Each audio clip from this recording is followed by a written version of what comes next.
อาตีนจองห้องวัดเท่าแก่หนุ่มกำใจยิงตั้งหลายอันปินกีฬานุปถากสันนิบาลตันเข่าตีได้เปิดวิทยุเปิดเครื่องหับฟังกันอยู่ตั้งบ้านตั้งจองตั้งหอตั้งเฮินกันอยู่ในเวลานี้เนาะเวลานี้ก็ปินเวลาดี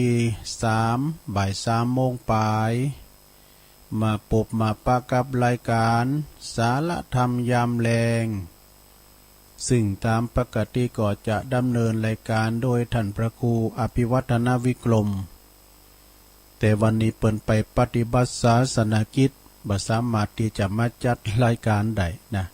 ก็เลยมอบหมายถวายเวลาให้กับต้นโตแห่งอาตมาภาพเก่ากระผมตุลุงนันชัยวัฒนาคเสโนแห่งวัดพระธาตุดอยน้อยตำบลดอยหล่ออำเภอดอยหล่อจังหวัดเชียงใหม่ได้มาบริหารเวลาเนาะมาแทนท่านพระครูเนอะท่านพระครูเปิ้นก็มีภาระธุระเนาะก็แบ่งเบาภาระกันไปเปิ้นบ่อยู่ก็เฮาแทนถ้าเฮาอยู่ก็เปิ้นแทนเปื่อบ่หือศรัทธาได้งอมได้เงากันเนาะแต่กันว่ามันได้มาจัดแล้วมันได้บอกมันได้กล่าวก็จะโทรไปหาเปิ้นโลโลอีนะตัวลุงก็เลยได้มาบริหารเวลาแทนเนาะมาปะกันในวันนี้ก็ตรงกับวันนี้เป็นวันจันทร์ที่8เนาะของเดือนมีนาคมพุทธศักราช2564เข้ามานี่แล้วศรัทธาญาติโยมเป็นวันแ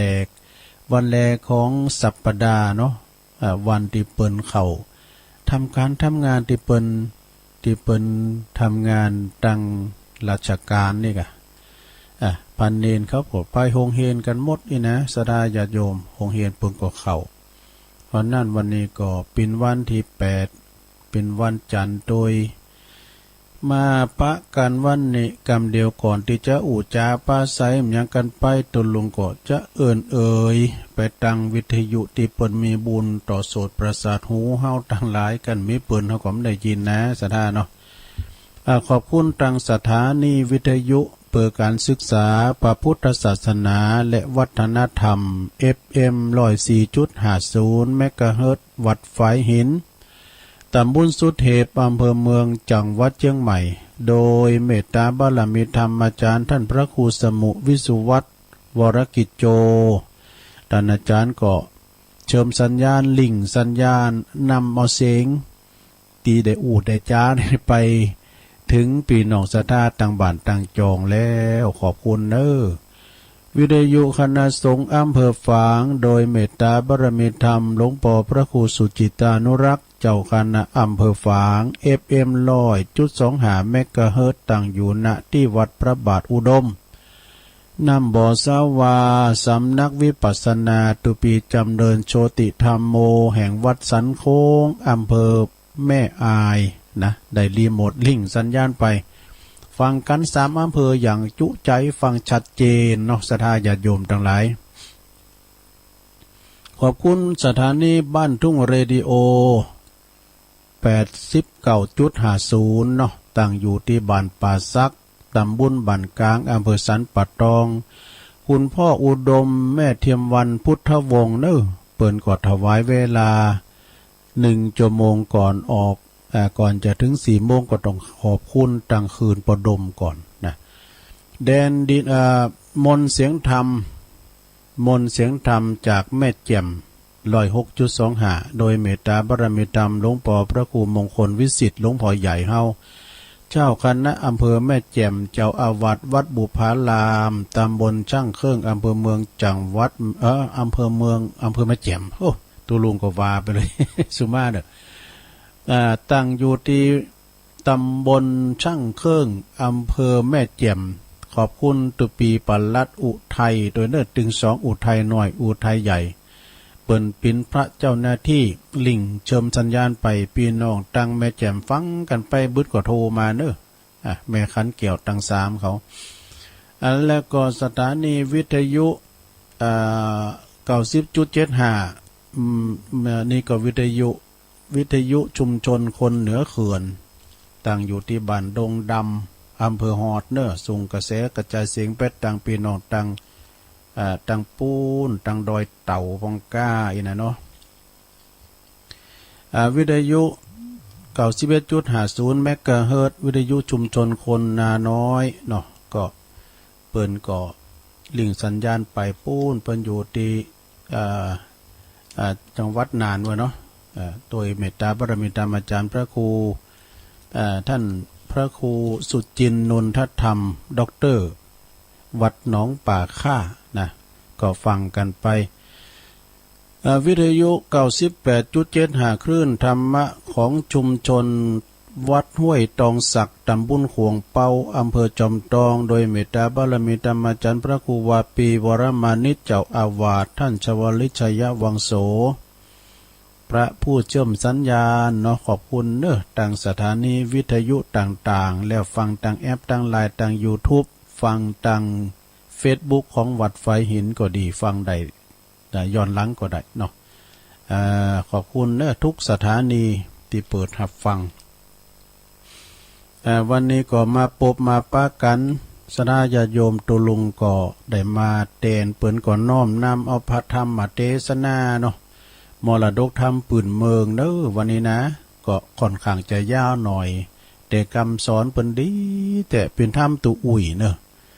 ธรรมตุอุ่ยหลวงปู่บุญปันปุญญธรรมโมวัดแม่โป่งดอยสะเก็ดก็เป็นธรรมจือว่าปู่สอนหลานโดทำปู่สอนหลานนี่นะสะทาก็มันก็เป็นธรรมกล่อมแต่ว่าเนื้อหาสาระก็ดีแต่ตุลุงเตดไปมันจะไม่นานหลายหอมหน่อยนะก็คอยอดถาดาฟังกันไปเนาะมันเพราะว่ามันสอนดีเปิ้นสอนลูกสอนหลานสอนตั้งแต่น้อยถึงใหญ่เด้อเนาะนะนำทำคำสอนขององค์พระสัมมาสัมพุทธเจ้าเดินเปิดไฟกันนะเป็นธรรมมรดกธรรมคำสอนสุสังละปะเตปัญญังฟังโดยดียอมเกิดปัญญาการฟัง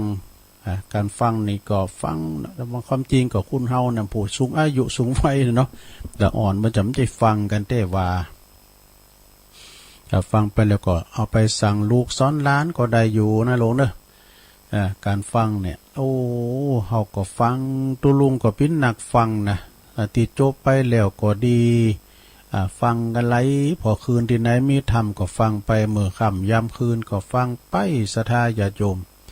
วันนี้ก็เป็นวันจันทร์ก็เมื่อคืนเพิ่งก็ฟังงานปุณกับพระครูปฏิภาณธรรมทินตุลุงดอยกันเนาะเมื่อคืนเพิ่งนะวันนี้วันจันทร์นะเนาะฉะนั้นก็ฟังกันไปศรัทธาเอาละเปิดบ้างเป็นการเสียเวลา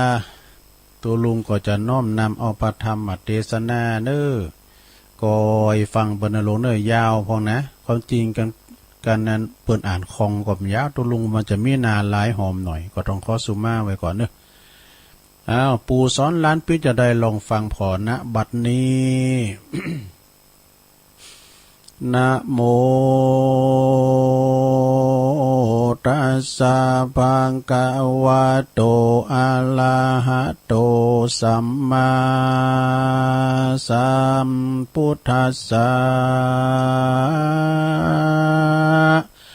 สุสังลัมปะเตปัญญังอัปปมัตโตวิจักขโนติสาทโวดุลาสะปุริสะตังลา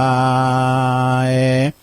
ตั้งหญิงใจน้อยใหญ่ผู้มักไฟตั้งทำอันจักนำพ้นจากต่างทุกข์ยากนานาเป็นมักกะเตียวต้องไปหลอดห้องเมืองสวรรค์บ่มืดตันดูแจ้งเป็นเก้าแห่งสุขีได้สดสดีจื่นจอยบอดดำก้อยเครื่องกาเราจักจากเก่าอูถึงเรื่องปู่สอนลานสืบมานานแต่ก่อนเจ้นปู่มอนปิตาจุงจักดาฟังที่เอาเป็นที่สอนใจลำดับไปนาบัดนี้แดเตอ โสตุจานาดุลาฟังดุลาลานเหยนอนเนาผู้จักเล่าขียาเทิงกุลแม่มารดาปิตาพ่อแม่อันมีใจแผ่ปาเนเมตตาเมไฟหอยเลี้ยงลูกน้อยสายตาเมื่อแลกนา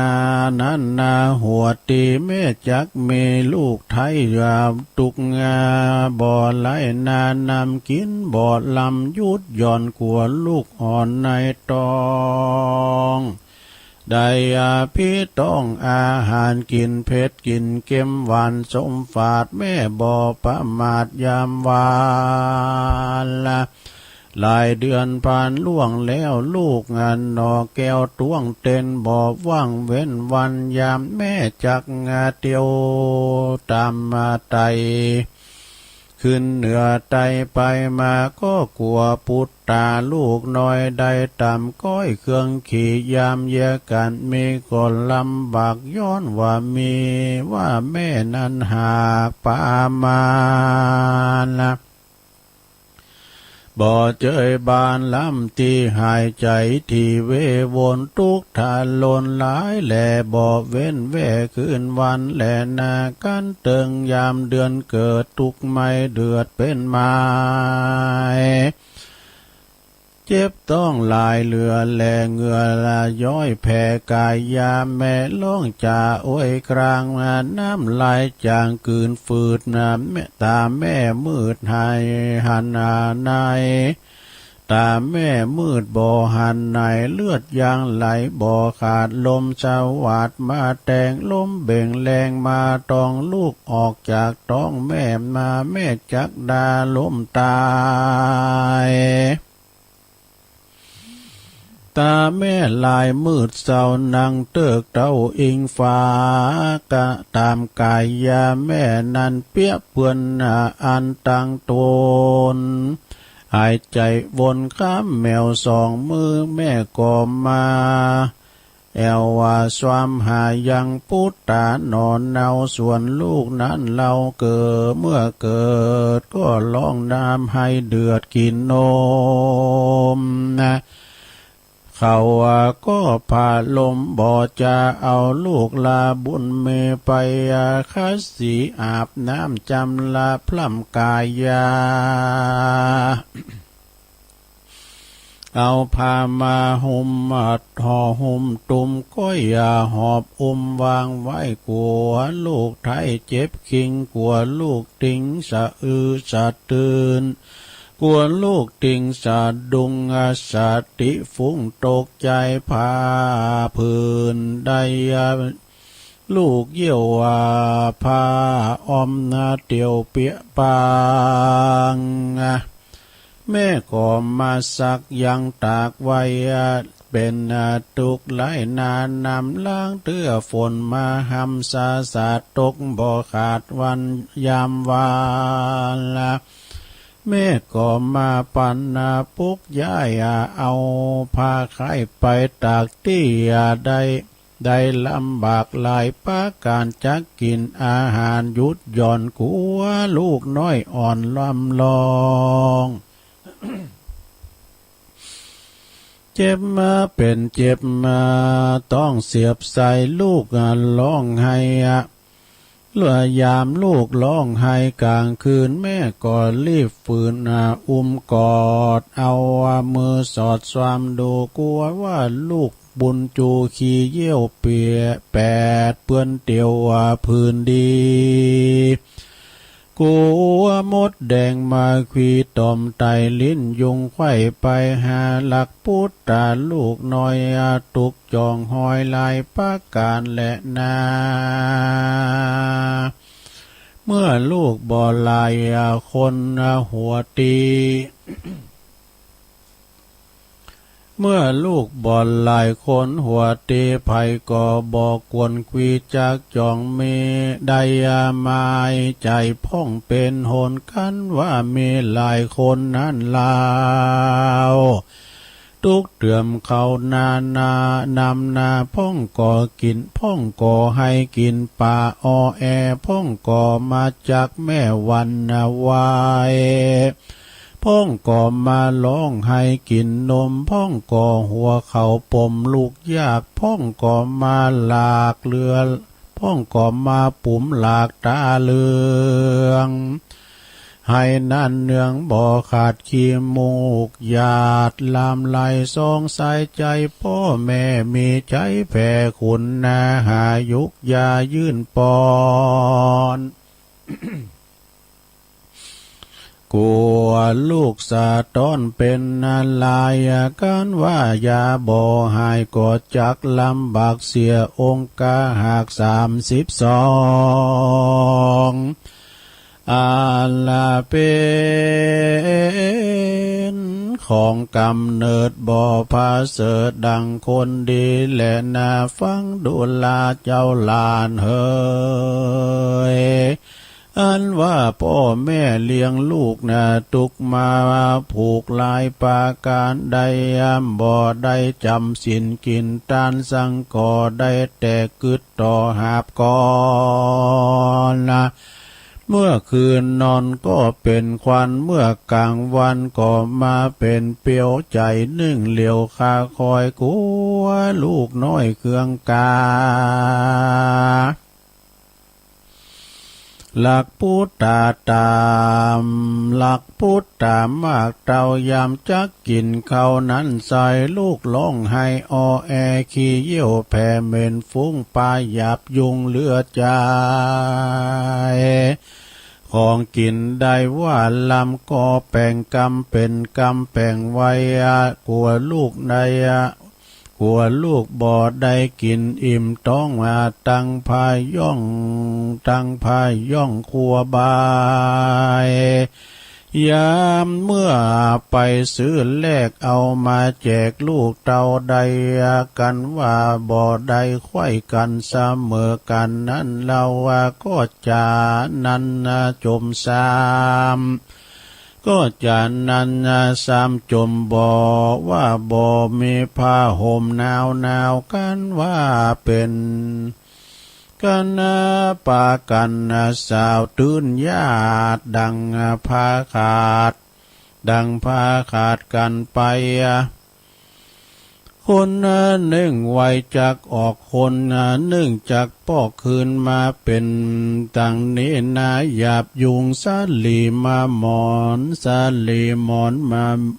มุงเม็นสาบเหงื่อไหลอาบแปดติดแปดขี้เยี่ยวเวทตาโตนทุกทาลนมากเต่าไผ่จักเต่าแม่ไผ่จักเต่ามีลอนมีแหละนากันว่าละมาขึ้นใหญ่อายุไข่เติงเรียนก็สอนหัดเขียนคำเจ้าเฮลูกเต่าเรียนไปกองอ่านใดพี่ถูกพร่ำสอนลูกตามมีกันลูกบุญมีใหญ่เลี้ยวกมมากากาดแก้วมานาภายก็มาได้วางใจเป็นห้องยังห่วงคองเป็นโหนใจก็มากังวลบ่แล้วยามเมื่อลูกไปแอวไกลตากลางคืนมาสู่ลอดบ่อาจรอดรับนอนละย้อนอาวรลูกเต่าไปแอวเล่าหนไก่คนเขาไปเป็นหมูก็ปิกปอกสู่ถอยโหนละส่วนว่าลูกตนนั้นใส่พรเนื้อไตบ่หันมาก็จักลับตายินยากอดลำบากกองหากันลูกมาลอดเลือนแล้วจึงมีใจผ่องแผ้วยินดีคุณพ่อมีมากลำคุณพ่อแม่มีมากลำยิ่งกว่าน้ำมหาสมุทรแผ่นดินสุดอาจอ้างอากาศกว้างปลายบน สุดลงหนต่ำไตบ่อาจเปรียบใดอย่างกูลนั้นว่าพ่อแม่หนุนเอื้อเฟื้อใดก่อเกื้อเรามาคนเป็นปุตตานั้นใส่ควรจำไว้ใส่ใจแล้วนำไปปฏิบัติเป็นกองวัดจูหนุนตอบแทนคุณพ่อแม่บ่เว้นแว่คนใดและนา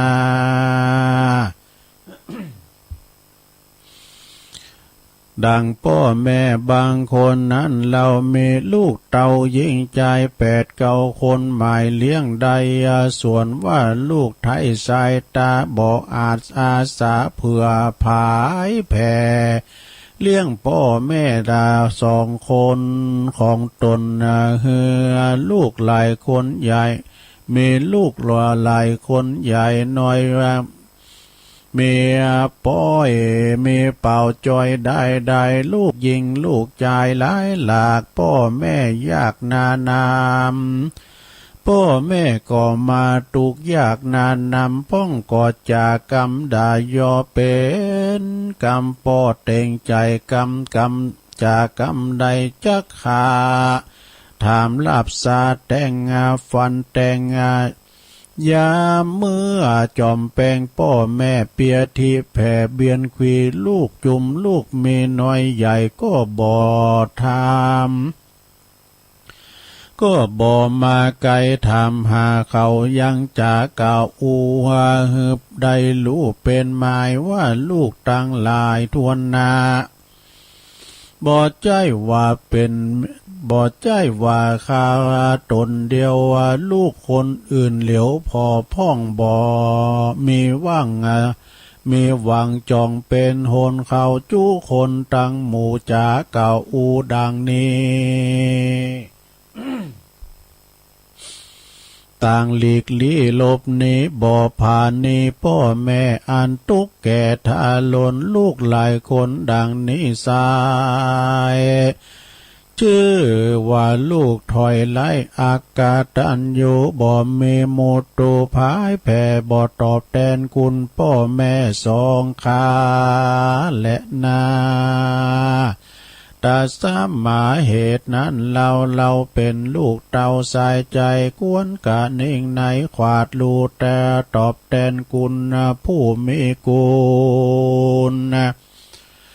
ลูกเกื้อหนุนเผื่อแผ่กันพ่อแม่2 ขามีพยาพยาธิมาต้องปาดอินทรี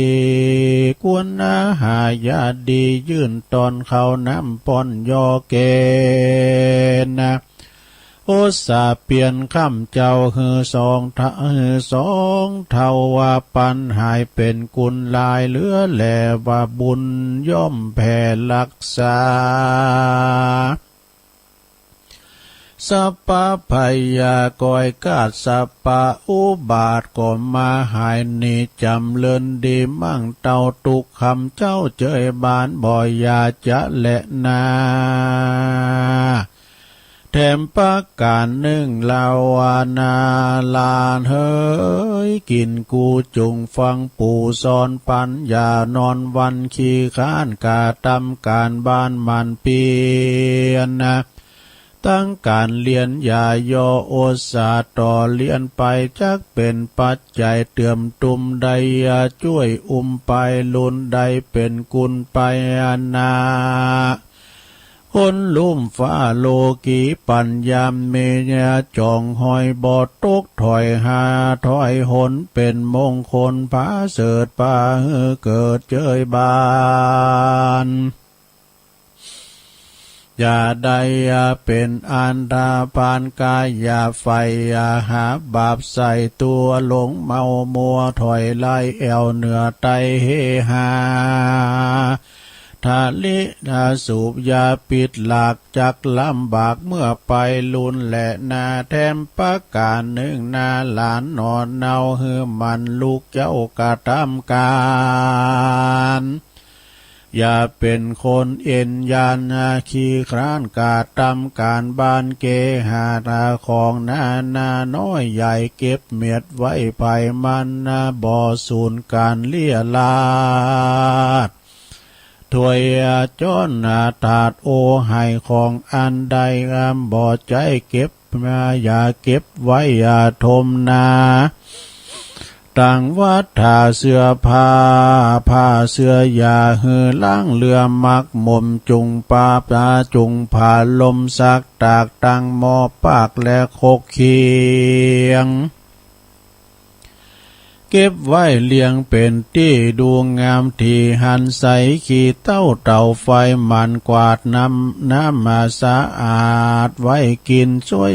น้ำช่วยตีนน้ำใจเอาใส่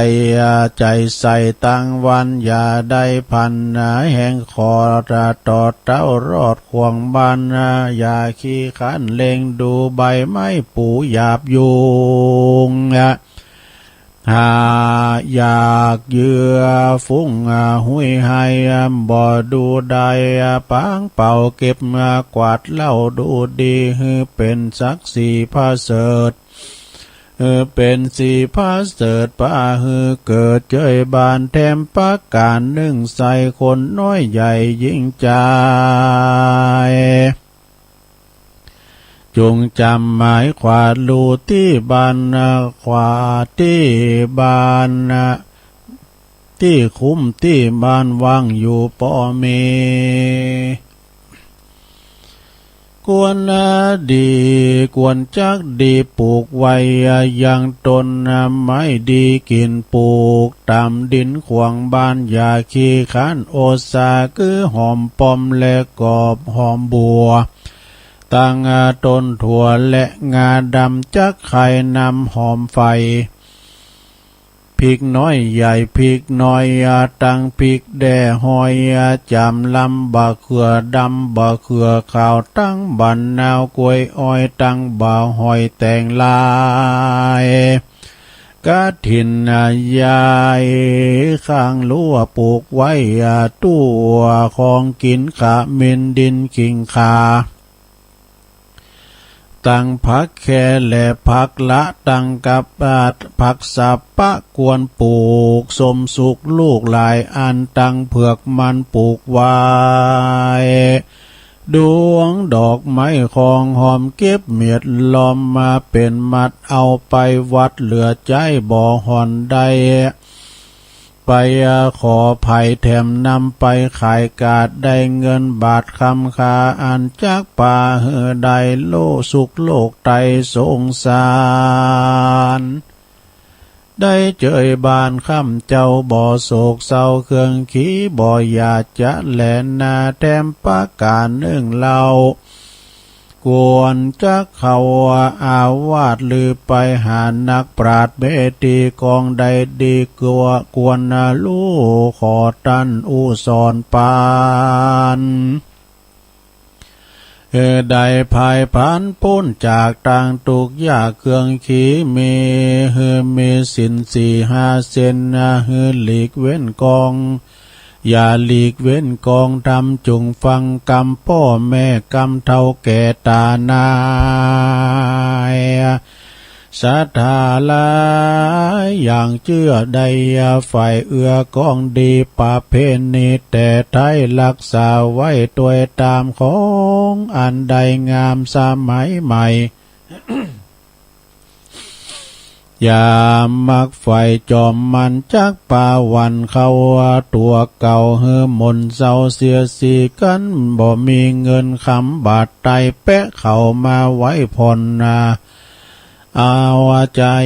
าใจก่อนเมื่อไปลุนเบียดอกหนุนแพ้ออกเงินเราออกบอดตานเมื่อคืนเป็นควันไม่เอากินน้ำมาเข้าปอบอลลงเหตุนั้นอย่าได้หลงหลิงลูกเรามีอยู่สันใดจุงปาจุงปอใจดังอันอย่าได้กึดสอดดันตามข่าวอดบันเต่าตูกยากวันหนึ่งหากจักมีมาแถมปากการหนึ่งนั่นนา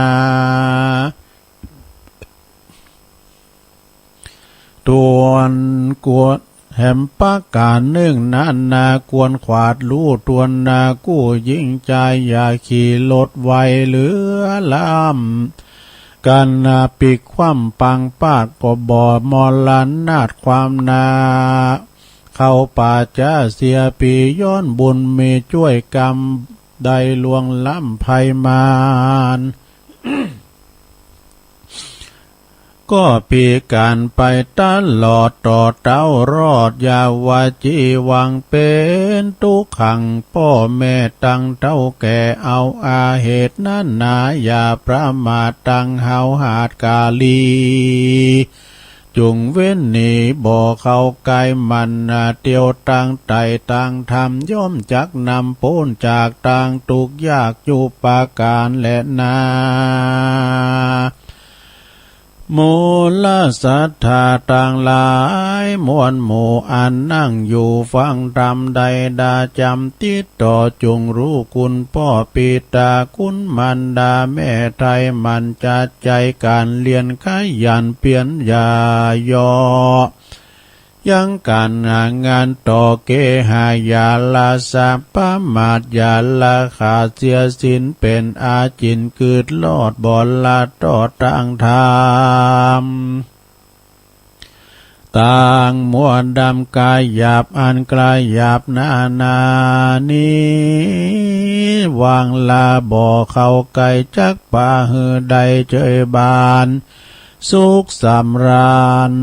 ชาตินี้บ่มีที่สงสัยกันกาไกลลาพรากตา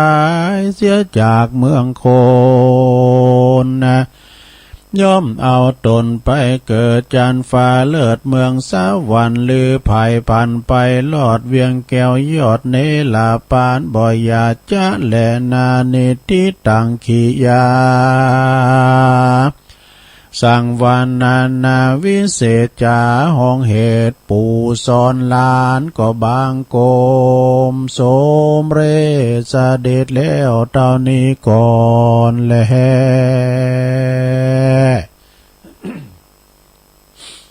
สาธุสาธุสาธุโอ้จบไปแล้วในโรงเนอทำอีปู่สอนหลานเนี่ยเพิ่นสอนเต้นะเนาะเสียดายหลานมาฟังมันมีกระปู่ฟังเนี่ยทำตัวอุ่ยเนอหลวงพ่อบุญปันเก่านักเก้เนี่ยทำพวกนี้นะ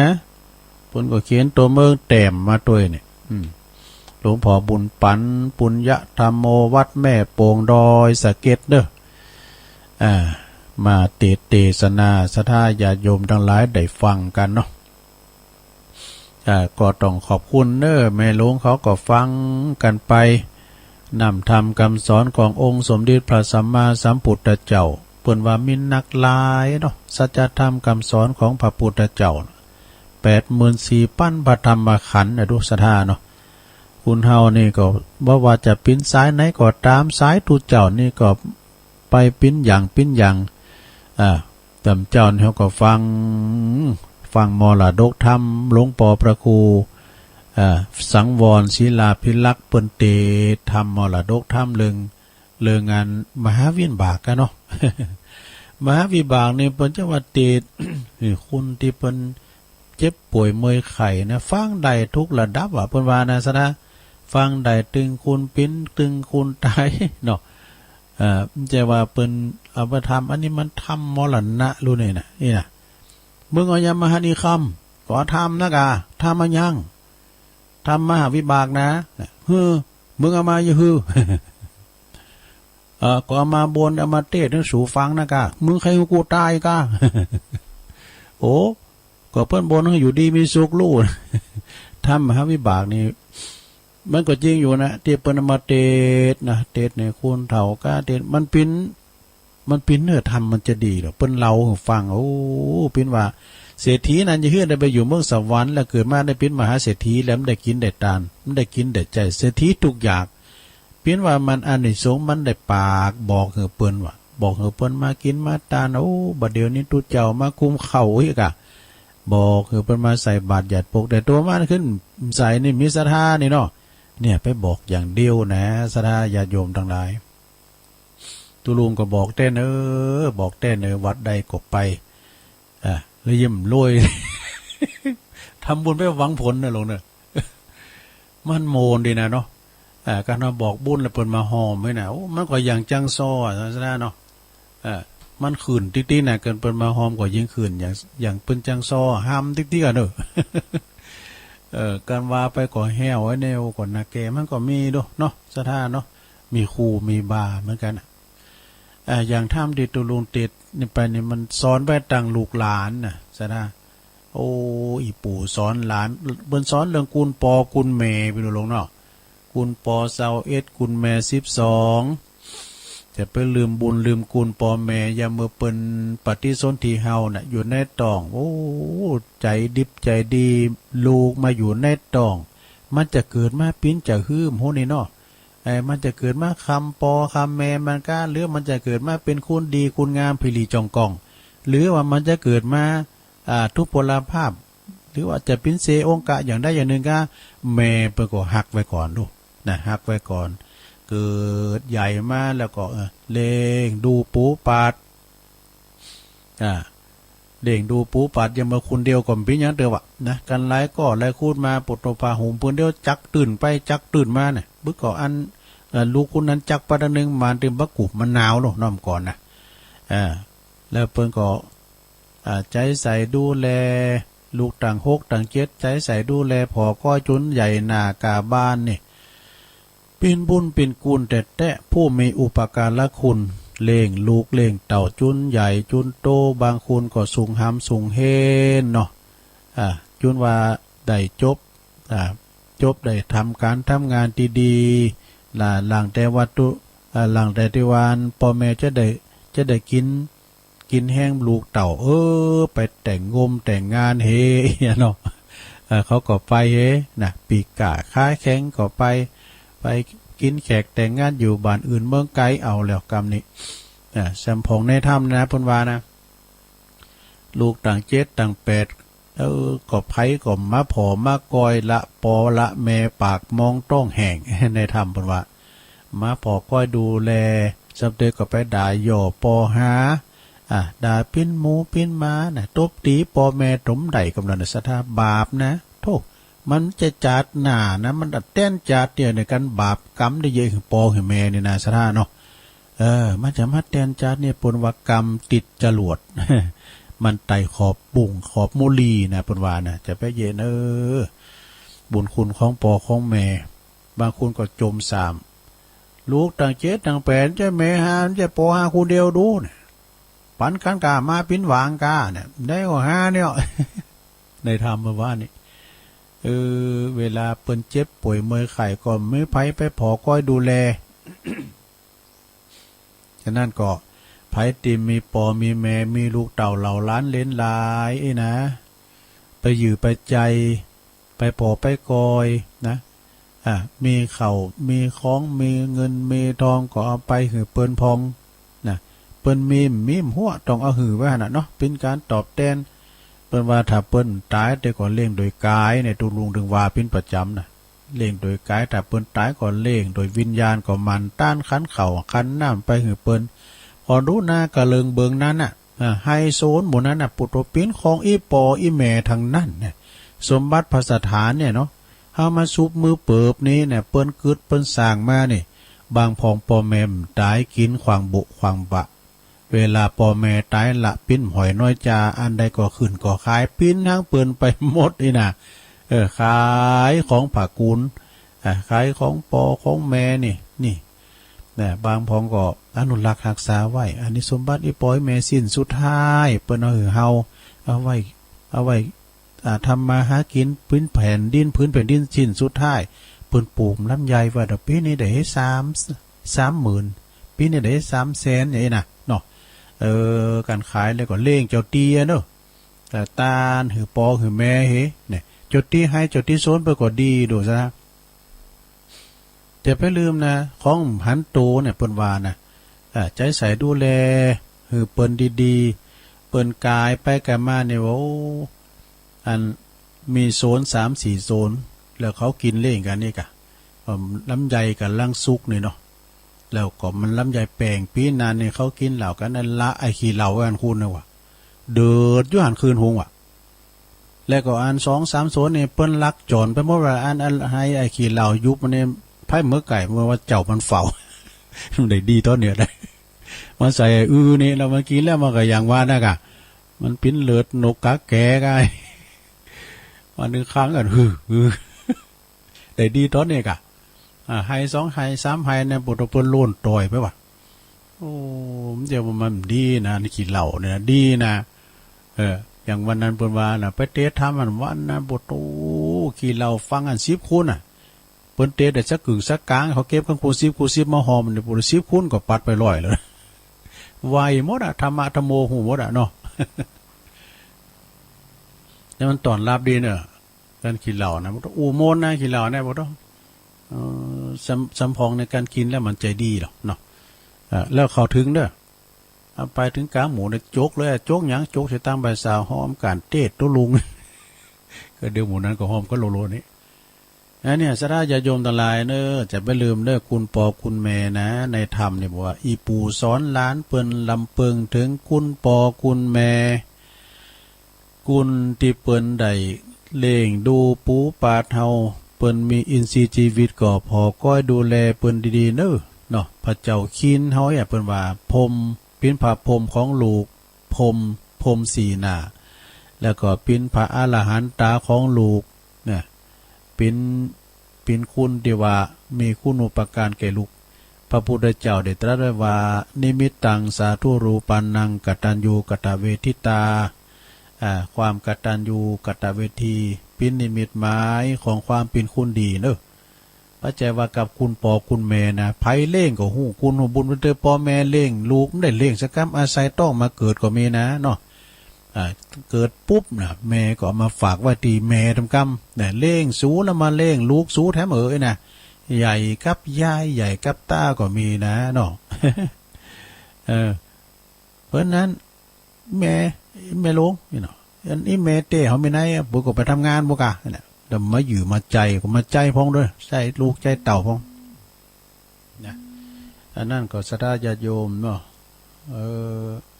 ก็เดียวกันเนอะหลวงพ่อเนอะมีงานแต่ละครั้งแต่ละคานะศรัทธาหลวงพ่อนะหลวงพ่อโทรมานะเจริญปอนไหวสาหลวงพ่อนมัสกา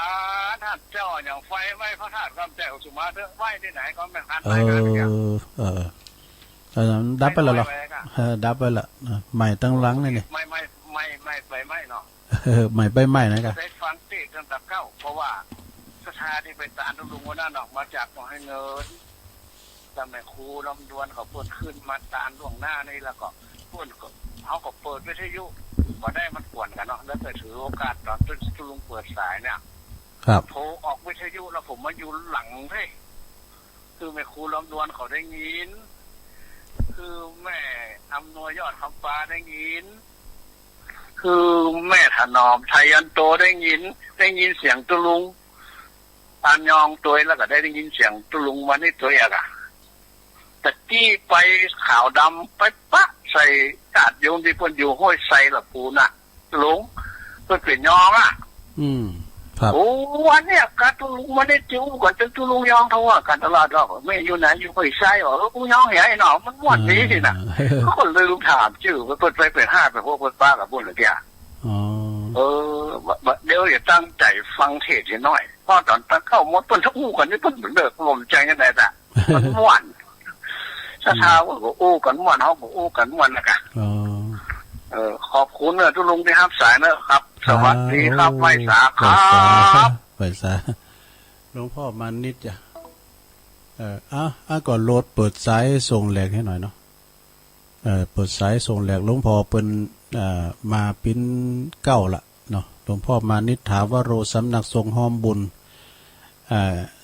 ที่ป่าไม่แดงเปิ้นเด้อโดยสะเก็ตเปิ้นก็โทรมาเจ้าแนนโดนไฟใหม่หน่อยเนาะซะได้เนี่ยเดี๋ยวจะเล่าคือฟังตอนที่ชั่วโมงที่2นะเจริญปอนถามลุงปอบุญมีเนาะครับปอบุญมีลูกเนี่ยเมืองกลางบางท่านมันเที่ยวเลยเหมือนอะไรแค่วันเนี่ยอยู่บ้านเนาะครับเราไม่กวาด แต่ไม่กวาด ลุง แต่ขอทาเราไม่กวาดไปเป็นการออกกำลังแขนกำลังขาไปพองเนาะดีละ ขับล่างไปเกลียวคือคำห้องล่างห้องล่างวันกินเนี่ยทำไป เจ้าพังพ่อของแม่นั้นจะเจริญเด้อเนาะ แม่นาว่าโตอยู่กับพ่อกับแม่เจริญ อย่างพระครูเขาอุ่นขึ้นแล้วเนาะพระครูสถิตกับอาจารย์วรรณชัยบางพองก็เกิดมาใจหนีป้องแม่บางคุณก็เกิดมาล่างหนีและล่างพานปอแม่นะมันก็มีนะเนาะมันมีเหตุมันมีผลมาแต่ไทยนะสำเตยก่อลูกมากำสำเตยก่อลูกมาคำมันแล้วแต่กำไปบุญมันได้ธรรมดาทำบุญใส่บาตรกับคิดล้ำให้ใจสงบใส่บาตรประวัติประวาถูกแล้วเนาะโอ้ขอบคุณปอบุญมีหลายๆเด้อครับเป็นกำลังใจทั้งคุณลุงเด้อปอบุญมีเพิ่นอยู่เมืองกลางเนาะอ้าวโหลดเปิดสายช่วงแหลกแถม6 นาทีเนาะ0899556506อ้าวโทรกันเข้ามาเช็คคืนเช็คสายเนาะเจริญปอนไหวสาเจ้าตุลุงไม่อมรวันนี้ได้มาตีทำเนาะเต้นทันพระครูอมรทาดอยข้างแม่กูไปไหนวันนี้นั่งมาถมแดงนี่ก็ฟังตุลุงกันไหลไซไหลมาตั้งนึงจกก็ไหลตั้งนึงตุลุงไหลไปกันที่ไหนมีทำก็ฟังกันไปอากาศเนาะอากาศเอาทำมาว่าก็ถึงม่วนลุงทำตู้อุ่นนี่ปู่สอนหลานนี่ก็ดีอยู่มันเสียท่ามันหลานไม่ได้ฟังมันเสียท่ามันนั้นกุ๊กมาไปหน่อยเป็นเยอะชัดเจนจะดีแล้วตุลุงชัดเจนดีผู้ถอยผู้กรรมจะดีเจ้าอ้าวนี่กำลังใจตุลุงขอบคุณเนอไม่อมรเนอเจ้าไม่อมรนี่ก็โตตั้งแต่เก้าแรกแล้วเนี่ยปดดึกดำบรรพ์แล้วเนอเนี่ยนะเป็นแฟนคลับจะเล่นปอนติดแล้วอยู่ตั้งใดเจ้าสาธุอยู่ตั้งใดแท้มแล้วน้องแตนโอ้แม่ปานีโตแม่ปราณีมาแล้วไก่น้องเต็นฟังตะลุงอยู่เด้อดีกะน้องเต็นมีสาระมีคติดีสนใจมึงเอายามานี่ค่ำฮะก็ทำมาบนวิสูนะกะทำมายังบนได้อันเนี้ยใครเกตตุลุงทองประมาณนั้นขอบคุณแม่ปานีหลายๆเด้อน้องเต็นทำไมกำลังใจสาธุเจ้าอันนี้แม่เลขน้องเต็นนี่นะปโตคนฟังตลอดเจริญปอนมาจากเจ้าตะลุงแม่พิมพ์เนาะเจ้าแม่เจ้าแม่พิมพ์ป่าเดชมาแล้วฟังอยู่นะเจ้าฟังเจ้าแล้วเนาะเจ้าป่าเดชในเมือง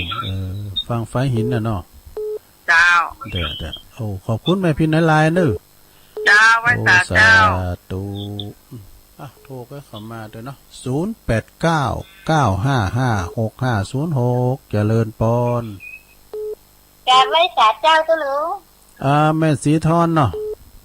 เจ้าโอ้อันนี้แม่สีทอนน้องโบชัยปราการมาแล้วฟังจากเจ้าแล้วแน่ฟังที่ไหนน่ะฟังขายไหนคืนไหนของพระบาทอุดมไหนกันเนาะชัยปราการถ้าได้ลำทำเหรอตั้งแต่ถ้าฝังถ้าเป็นเนี่ยของนี่มาได้แน่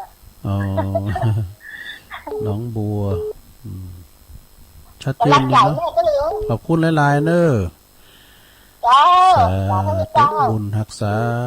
เนี่ยเมืองฟ้างก็มาแล้วเนอะตอนนี้นะท่านได้แถมเนี่ยเจริญปอนติดแล้วอัลลาฮัลโหลติดแล้วเนอะฮัลโหลเปิ้นอู่นี่ติดแล้วนะเอาทำไมเดี๋ยวขอมาให้ใหม่เด้อเจริญปอนโหลติดแล้วสักการะเจ้าตะลุงโยมพิสมัยเนาะติดแล้วแต่ยินแล้วยินแล้วดอนตันเจ้าวันนี้มาเป็นได้ไม่ได้มาแต่นั้นถ้าพระควมแล้วเปิ้นไปอันบ้านเปิ้นไปงานเขาดำนี่ค่ะ งานปั่นนักแต่นักว่าเนาะโอ้ปิเจ้าวาดยะโธ่งานหลายกะงานหับด้านก็มีงานประชุมแล้วก็แน่นหนานะงานพบปะกับไปเยี่ยมคนไข้ติดเต้งทำให้นะเปิดไปกับหมอหรอแล้วปั่นมาได้ไปคุมสอบก่ะเพิ่นแล้วเหรอฮะเพิ่นแล้ววันนี้เพิ่นสอบอันบาลีที่วัดพระธาตุศรีจอมทองหลวงพ่อก็ไปเหรอมันแล้วแต่ถ้าเพิ่นมีรายชื่อเพิ่นก็ไปนะกะแหมมาเนื่องไปสอบนักธรรมเดี๋ยวไปแล้วสอบธรรมศึกษาเนี่ยนั่นน่ะวันเดียวเลยแต่นักธรรมมาสอบวันนี้นี่ไปปุ่นเนอร์เปิ้นไปบาทเปิ้น93วันจ้ะยินดีเนอร์โยมพิสมัยดอนตันแม่ริมเปิ้นก็โทรมาให้กำลังใจสายที่8เจริญปอนเจริญปอนติดแล้วโลสายเจ้านะอันอูเลยแม้ได้ยินหายใจอยู่แล้วโลติดแล้วสิได้โอกาสมันติดแล้วหรอแน่ๆๆโหลได้ยินอูมาหรอ